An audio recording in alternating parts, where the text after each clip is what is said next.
Outside of the Hurricane 2013 187 with only 79.5 hours. Trailer's only been used 3 times. The guy keeps the boat on his lift. He's just upgrading to a bigger boat. Trailer looks like it's ready for the road. Boat's in great shape. There's just a few, they're not even scratches where the pinstripe was rubbed up against. That's it. Boat shines. Really nice looking gel coat. Just walk you around the back side here. There's the Yamaha 115 4-stroke. Here's the boat from the back, the stern area. Nice bimini.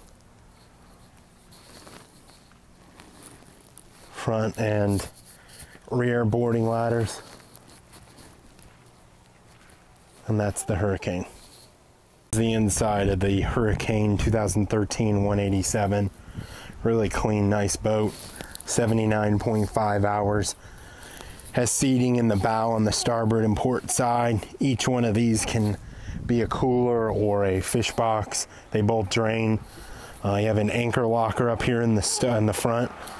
On the starboard side, you have a bow ladder, which is a nice thing. You do have a live well right here. I'll turn to the starboard and show you from the forward aft. Yamaha 115, like I said, has about 79.5 hours on it. Has storage here, anchor, ski locker. Boat's a really clean looking little boat. The only reason the gentleman's selling it is he's moving up to a bigger boat.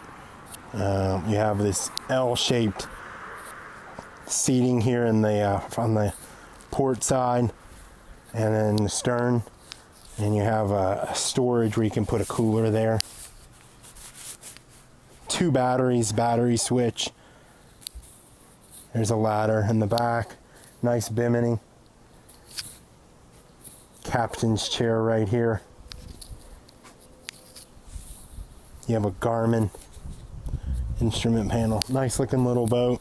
Great for the intercoastal waterway here in Florida or anywhere. Even a nice lake boat.